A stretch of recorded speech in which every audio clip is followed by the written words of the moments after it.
El Señor esté con ustedes. y con tu espíritu. Lectura del Santo Evangelio según San Mateo. Gloria a ti, Señor Jesús. En aquel tiempo, viendo Jesús que lo rodeaba mucha gente, dio orden de atravesar a la otra orilla. Se le acercó un escriba y le dijo: Maestro, te seguiré a donde vayas. Jesús le respondió: Las zorras tienen madrigueras y los pájaros nidos, pero el Hijo del Hombre no tiene dónde reclinar la cabeza. Otro que era discípulo le dijo: Señor, déjame ir primero a enterrar a mi padre. Jesús le replicó: Tú sígueme, deja que los muertos entierren a sus muertos.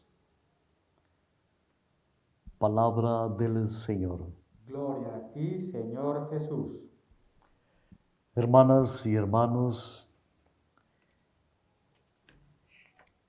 continuamos esta semana leyendo esta historia apasionante de Abraham, historia que hemos venido leyendo a lo largo de la semana anterior y que nos ha venido mostrando los comienzos de la consolidación, conformación del pueblo de Israel. Dios que elige a Abraham para ser padre de una gran nación, para conformar un pueblo, y lo hace con la seguridad de saber que Abraham responde con generosidad a esta invitación. Y eso es lo que hemos visto, un Abraham decidido, que a pesar de su edad asume la tarea que el Señor le propone.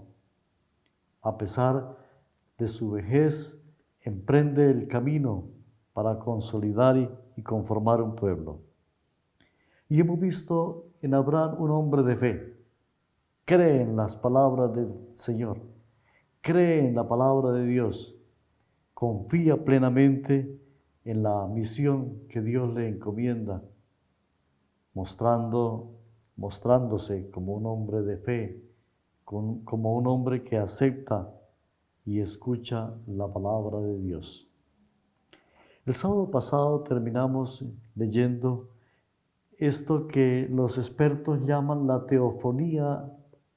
teofanía de Mambré, un momento de revelación extraordinario de Dios, donde Dios se le revela por medio de unos visitantes que vienen a su casa, y hemos visto a Abraham acogiéndolos con generosidad, con disponibilidad, descubriendo en estos extraños visitantes al mismo Dios que lo visita en su casa. Hoy el texto que hemos escuchado es continuación de esa historia, y hemos escuchado cómo estos visitantes aún están en casa de Abraham y están preocupados por la situación de Sodoma y Gomorra, por el pecado que hay en el mundo. Y la manera como está redactada la historia refleja esa mentalidad que aún existe hoy, que hay que acabar con los malos, destruir a los malos. Nomás aquí en Colombia cada rato aparecen movimientos o grupos que llaman de limpieza social, que quieren acabar con aquellos que son malos, que son pecadores. Y el texto poco a poco nos va ayudando a entender que ese no es el camino. No se trata de destruir a los malos, porque nadie sabe hasta dónde llega la maldad propia. A veces queremos destruir a los malos haciendo o cometiendo una maldad, un crimen.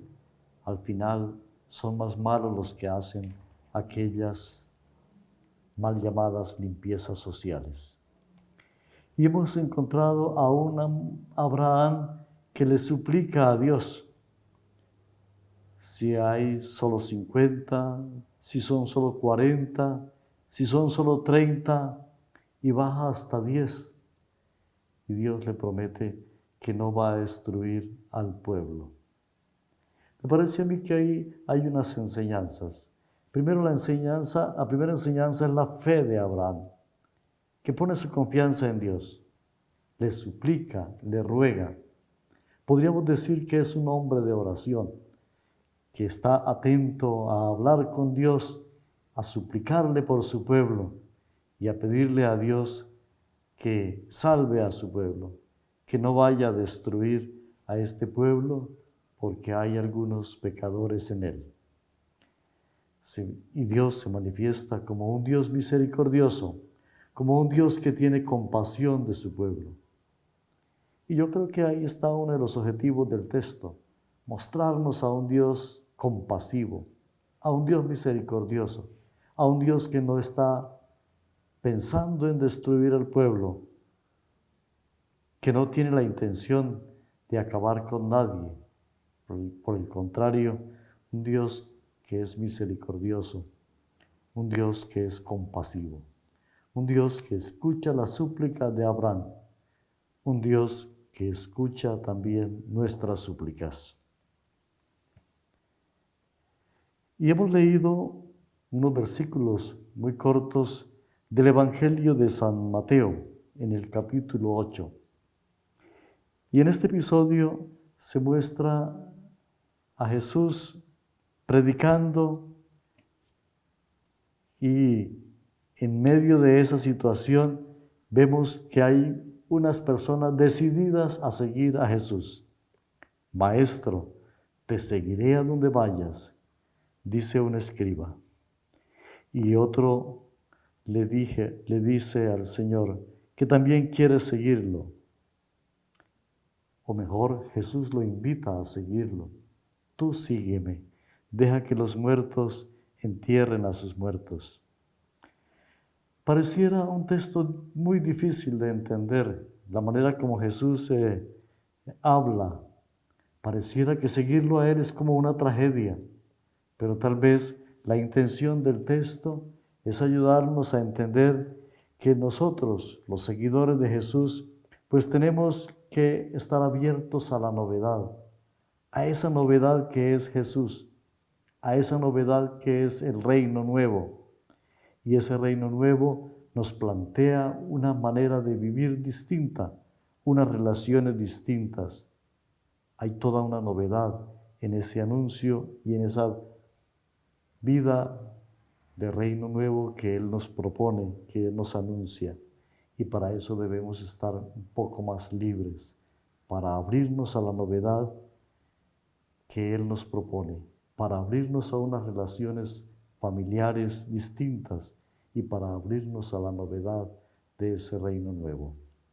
Pues digámosle al Señor que también nosotros queremos seguirlo, queremos ser sus discípulos y que nos dé la libertad necesaria para seguirle, que nada ni nadie nos ataje ni nos limite, sino que por el contrario tengamos una libertad profunda para seguirle y vivir de acuerdo a la novedad de ese reino nuevo que Él viene a anunciar.